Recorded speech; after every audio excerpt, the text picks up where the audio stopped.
The drive to survive is a very powerful one. But if one method isn't available, there are other options. Potential by Robert Sheckley. Read by Karl. He returned to consciousness slowly, aware of aches and bruises, and an agonizing knot in his stomach. Experimentally, he stretched his legs. They didn't touch anything, and he realized that his body was unsupported. He was dead, he thought, floating free in space. Floating? He opened his eyes. Yes, he was floating. Above him was the ceiling. Or was it a floor? It was this the stronger to scream, blinked, and his surroundings swam into focus. He realized that he was in a spaceship. The cabin was a shambles. Boxes and equipment drifted around him, evidently ripped loose from their moorings by some sudden strain. Burnt-out wires ran across the floor. A row of lockers along one wall had been fused into slag. He stared, but no recognition came. As far as he knew, he was seeing this for the first time. He raised a hand to push things at the ceiling, drifted down, pushed again, and managed to grasp a wall rail. Holding tightly, he tried to think.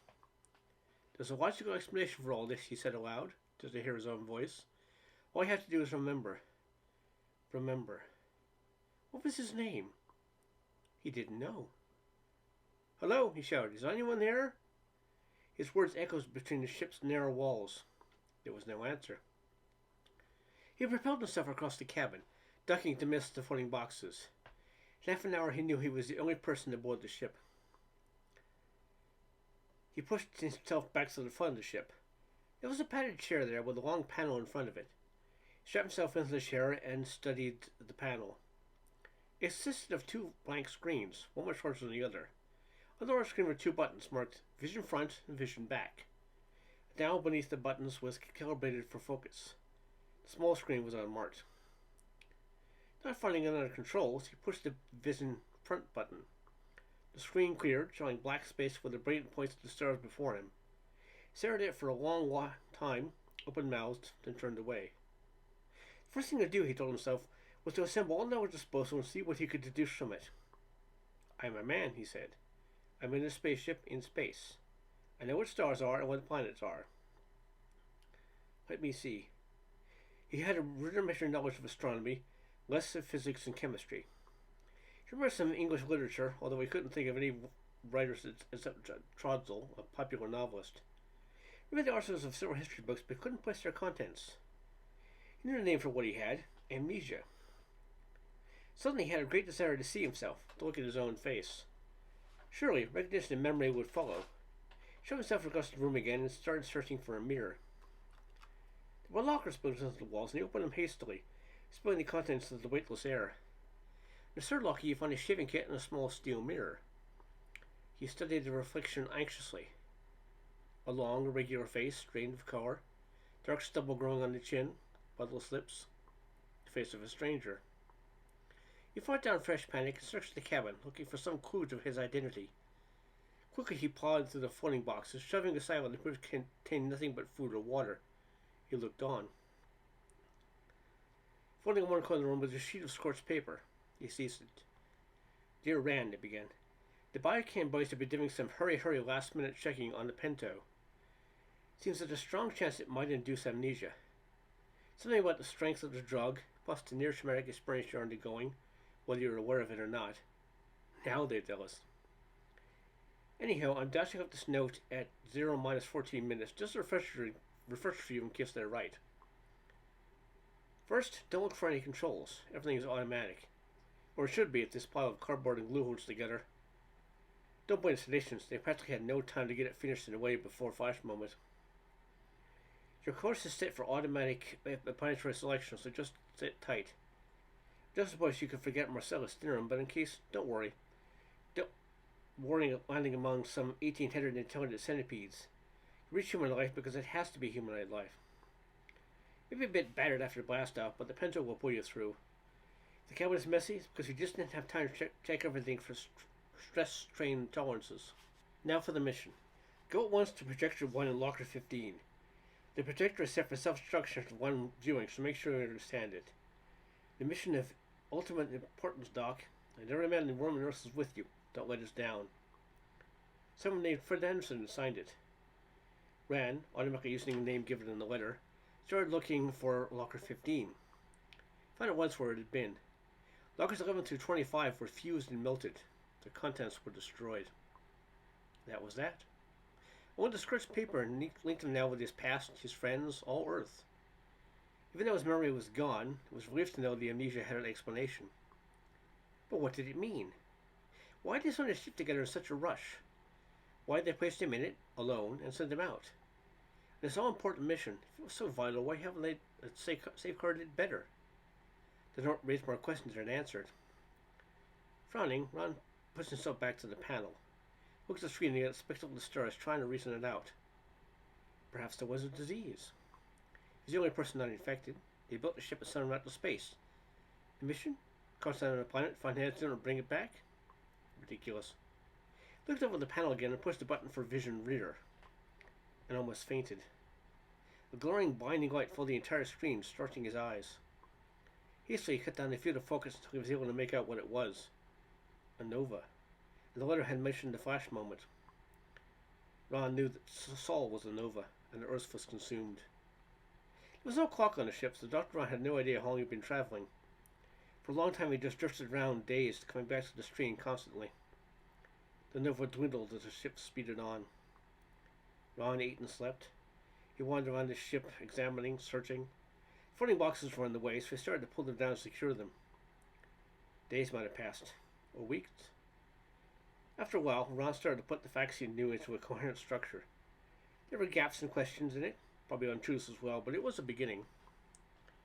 He was chosen to go on the spaceship. Not as a pilot, the ship was automatic, but by some other reason. The letter had called him Doc. Might have something to do with him being a doctor. Doctor of what? He didn't know. The makers of the ship had known Sol was going nova. They couldn't, evidently, rescue any sizable portion of Earth's population. Instead, they have sacrificed themselves and everything else to make sure of rescuing him. Why him? He was expected to do a job of the greatest importance. So important everyone had been subordinated to it. So important the destruction of Earth itself seemed secondary as long as the mission was accomplished. What could that mission be? Dr. Ron couldn't see anything so important, but he had no other theories that came even close to fitting the facts as he knew them. He tried to attack the problem from another viewpoint. What would he do, he asked himself, if he knew that Sol was going over in a short time, rescued only a limited number of people with the certainty of success? He would have sent out couples, at least one couple, in an attempt to perpetuate human stock. Evidently, leaders of Earth hadn't seen it that way. After a time, the small screen flashed into life. It read, Planet, contact 100 hours. He sat in front of the panel and watched. After a long time, the digits changed. Contact 99 hours. He had plenty of time. He ate and went back to work getting his ship into what order he could. While he was throwing boxes in remaining lockers, he found a carefully packaged and fashioned machine. He recognized it as a projector at once. On its side was engraved a large 2. A spare, he thought, his heart pounding violently. Why hadn't he thought of that? He looked in the viewer and pressed the button. The film took over an hour.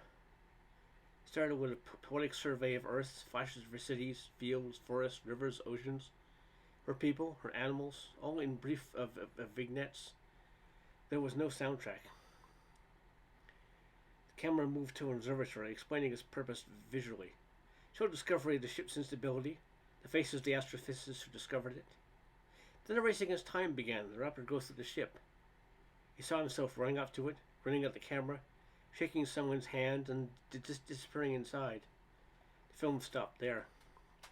He must have stored the camera, given him the ejection, and set him off. Then the reel started. Hello, Ron, the voice said. The picture showed a large, calm man in a business suit. He looked directly at Ron out of the screen. I couldn't resist such opportunity to speak to you again, Dr. Ellis.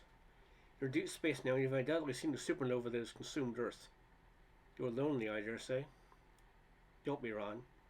Representatives of Earth's people, taking this final chance to wish you luck in our great mission. Don't tell you that we're all with you. Don't feel alone. You have, of course, seen the film Projector 1, with thorough understanding of your mission. This portion of film, with my face and voice on it, will be automatically destroyed in the same way. Naturally, we can't let extraterrestrials in on a little secret yet. You'll find out soon enough. You can feel too free to explain anything on the matter of this film to them. It should win you plenty of sympathy. Make the reference, of course, to the great discovery or the techniques that stem from it. If they want the faster than light drive, tell them the truth. You don't know how it works. It was developed only a year or so before Sol went nova.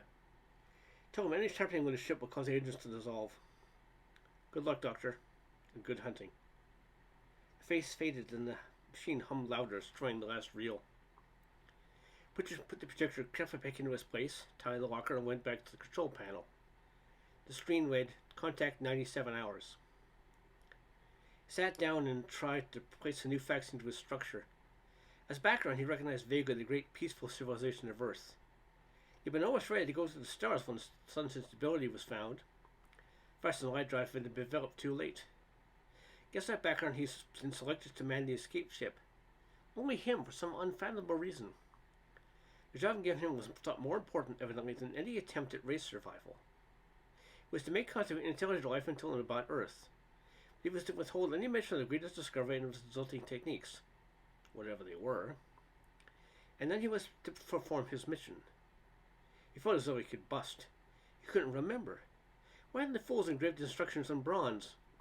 What could it be? The screen read, "Contact 96 hours." Dr. Van Ellis sat himself in his pilot chair and cried from sheer frustration. The great ship looked, probed, and reported. The small screen flashed into life. Atmosphere of chlorine. Life non-existent. The data was fed to the ship's selectors.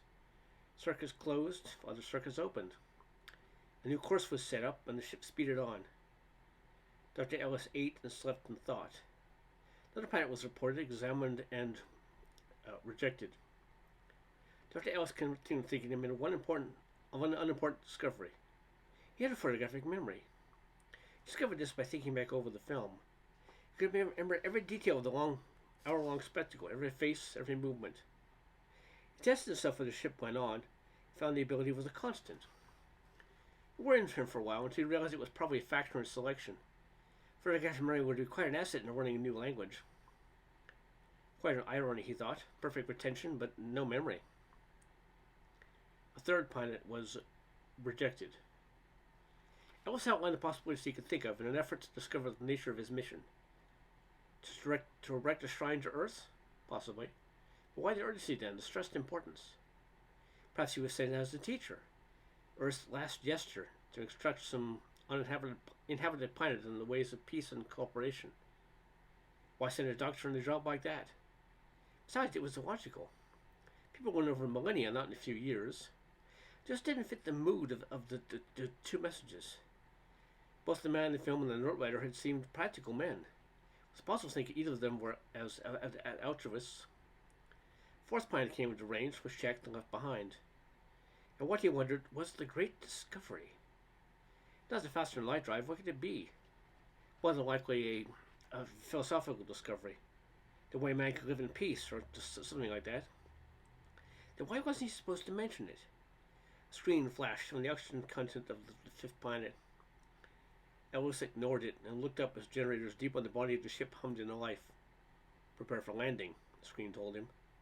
His heart leaped convulsively and Ellis had a momentary difficulty breathing.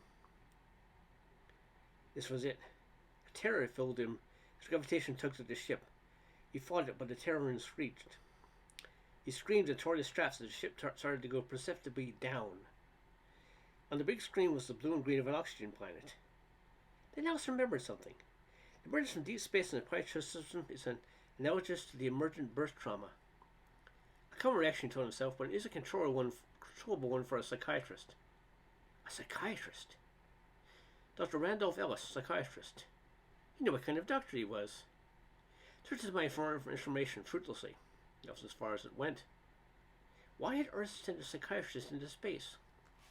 He blacked out as the ship screamed into the atmosphere. Ellis recovered almost at once as the ship landed itself. Unstrapping, he switched on the vision ports. There were vehicles coming towards the ship, filled with people. Human-appearing people.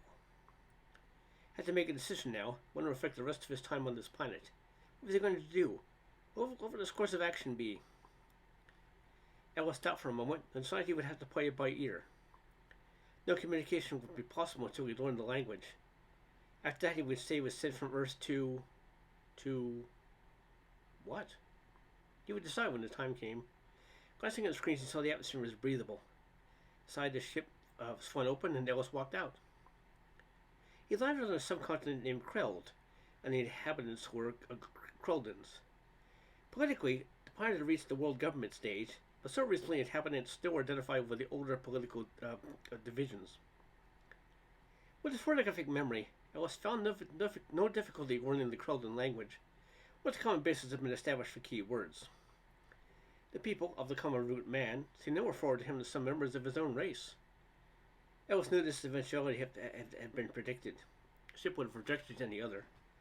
The more he thought of it, the more he was certain the mission depended on this similarity. Ellis learned and observed the thought. He was due, as soon as he had mastered the tongue sufficiently, to meet the ruling council. This was the meeting he dreaded and put off as long as possible. Nevertheless, the time came. I ushered through the halls of the council building to the door of the main council room. He walked in with the projector under his arm. "You are most welcome, sir," the leader of the council said. Ellis returned the salutation and presented his films. There was no discussion until everyone had seen them. "And you are the last representative of your race?" the council leader asked. Ellis nodded, looking at the kindly seamed old face. "Why do people send only you?" another council member asked. "Why weren't a man and woman sent?" The same question Ellis thought that I'd been asking myself. "It would be impossible," he told him, "for me to explain the psychology of my race in a few words.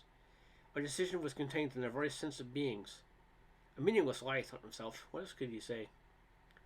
"You'll have to explain the psychology of our race sometime," the man said. Ellis nodded, looking over the face of the council. He was able to estimate the effects of the beautifully prepared film on them. They were going to be pleasant to this last representative of a great race. "We're very interested in your fast and light drive," another council member said. "Can you help us attain that?" "I'm afraid not," Ellis said. From what he learned, the technology was pre-atomic, several centuries behind Earth's. "I'm not a scientist. I have no knowledge of the drive. It was a late development." "We could examine it ourselves," the man said. "Do not think that would be wise," Ellis told him. "My people consider it inadvisable to give a planet technological products beyond their present level of attainment. So much for theory. The engine will overload if tampered with." "You say you're not a scientist," the old leader asked pleasantly, changing the subject. "If I may ask, what are you?" "A psychiatrist," Ellis said. They talked for hours. Ellis dodged and faked and invented, trying to fill in the gaps in his knowledge. The council wanted to know about all phases of life on Earth, all the details of technological and social advances. They wanted about Earth's methods of pre-nova detection. Why decide to come here? And finally, in view of coming alone, was his race suicidally inclined? We wish to ask you more in the future," the old council leader said, ending the session. "I should be happy to answer anything in my power," Ellis said. "It doesn't seem to be much," a member said. "Now, Egg, remember the shock this man has been through," the council leader said. "His entire race has been destroyed." "Sir, you have helped us immeasurably as it is. For example, now that we know the possibility of controlled atomic power, we can direct research towards that goal. Of course, you will be reimbursed by the state. What would you like to do?" Ellis hesitated, wondering what he should say. "Would you like to head a museum project for Earth? A monument to your gate people?" Was that his mission? Ellis wondered. He shook his head. "I am a doctor, sir. A psychiatrist. Perhaps I could help in that respect." "But you don't know our people," the old leader said concernedly. "Take a lifetime to learn the nature of our tensions and problems. To learn them in sufficient intimacy to enable you to practice." "True," Ellis said, "but our races are alike. Our civilizations have taken like courses. Since I represent a more advanced psychological tradition, my methods might be of help to your doctors." "Of course, Dr. Ellis. I must not make the mistake of underestimating a species that has crossed the stars." The old leader smiled ruefully. "I myself will introduce you to the head of one of our hospitals." The leader stood up. "She will come with me?" Ellis followed with his heart pounding. Mission must have something to do with psychiatry. Why else send a psychiatrist? But he still didn't know what he was going to do. To make it worse, he could remember practically none of his psychiatric background. "I think that takes care of all the testing apparatus," the doctor said, looking at Ellis from behind steel-rimmed glasses. He was young, moon-faced, and eager to learn from the older civilization of Earth. Can you suggest any improvements? He asked. I have to look at the setup more closely, Ellis said, following the doctor down a long, pale blue corridor. The testing equipment had struck a complete blank. Don't have to tell you how eager I am for this opportunity, the doctor said. I've no doubt you Terrans were able to discover many of the secrets of the mind. Oh, yes, Ellis said. Then this way we have the wards, the doctor said. Would you care to see them? Fine. Ellis followed the doctor, biting his lip angrily. His memory was still gone. He had no more psychiatric knowledge than a poorly informed layman. Unless something happened soon, he would be forced to admit his amnesia.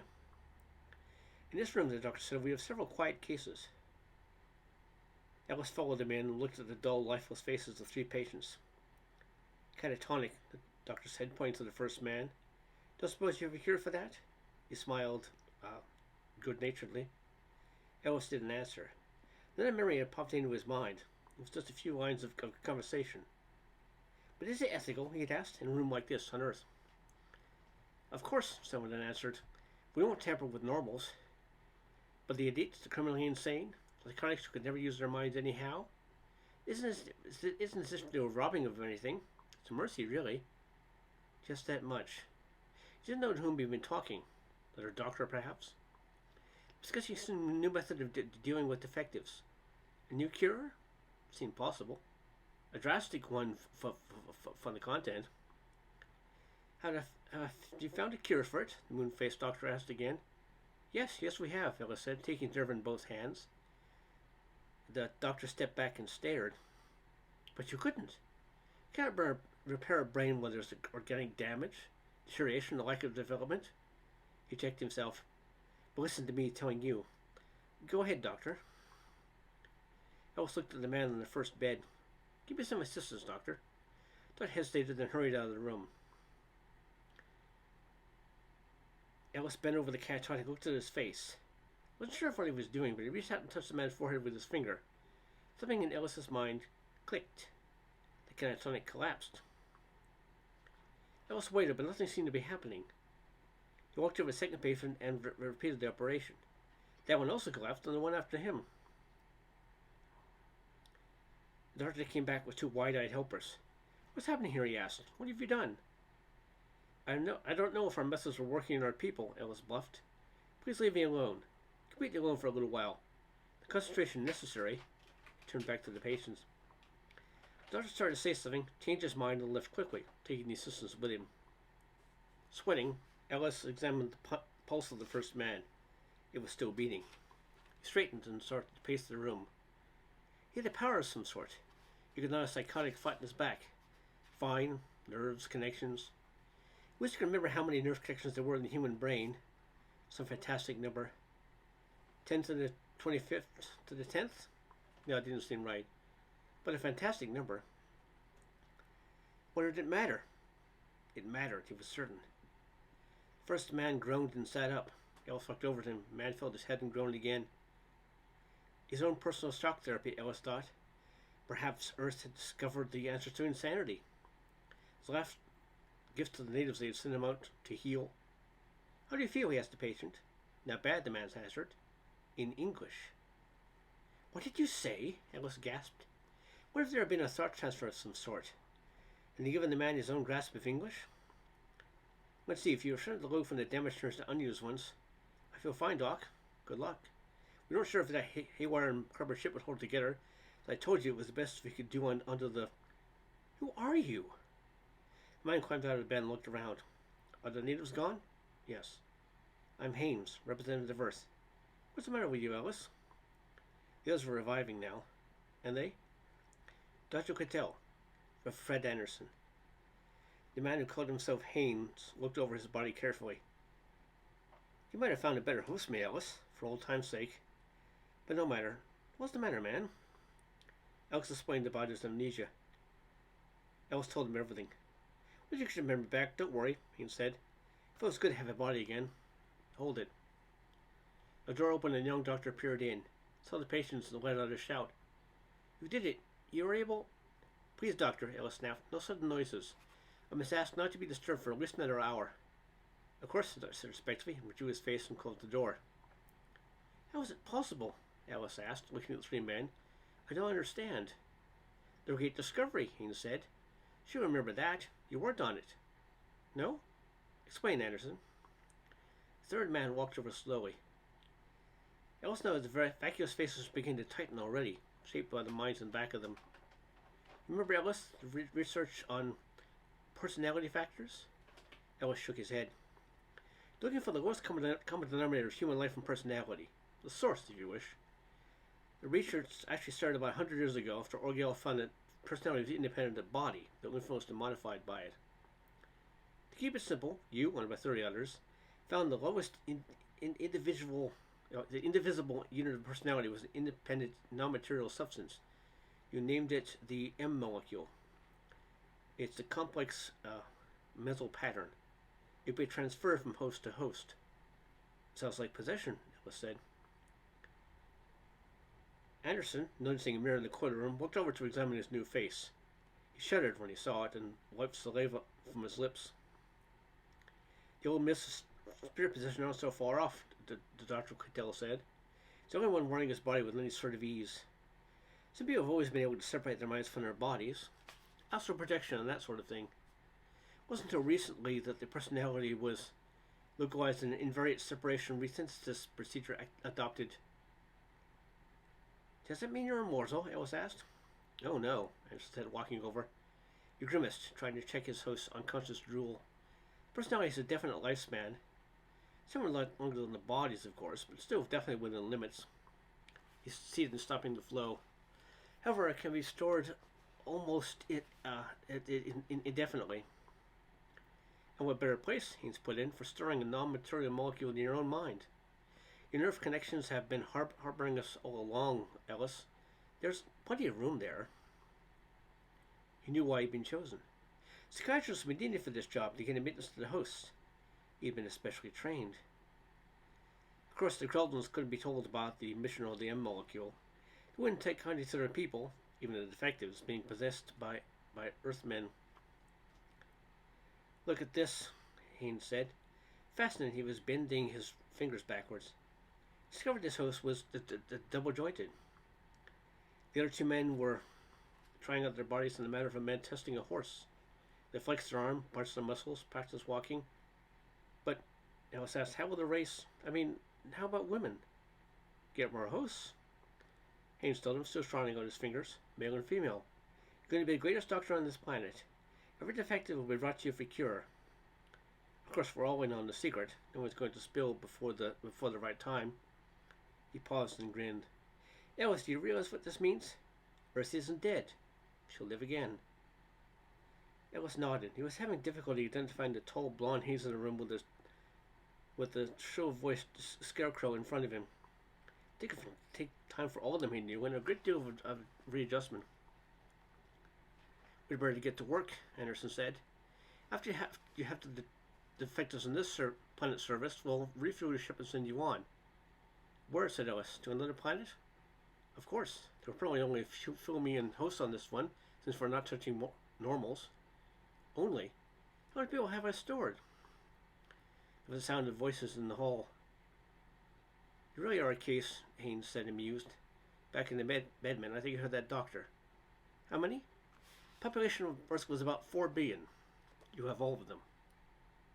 The end.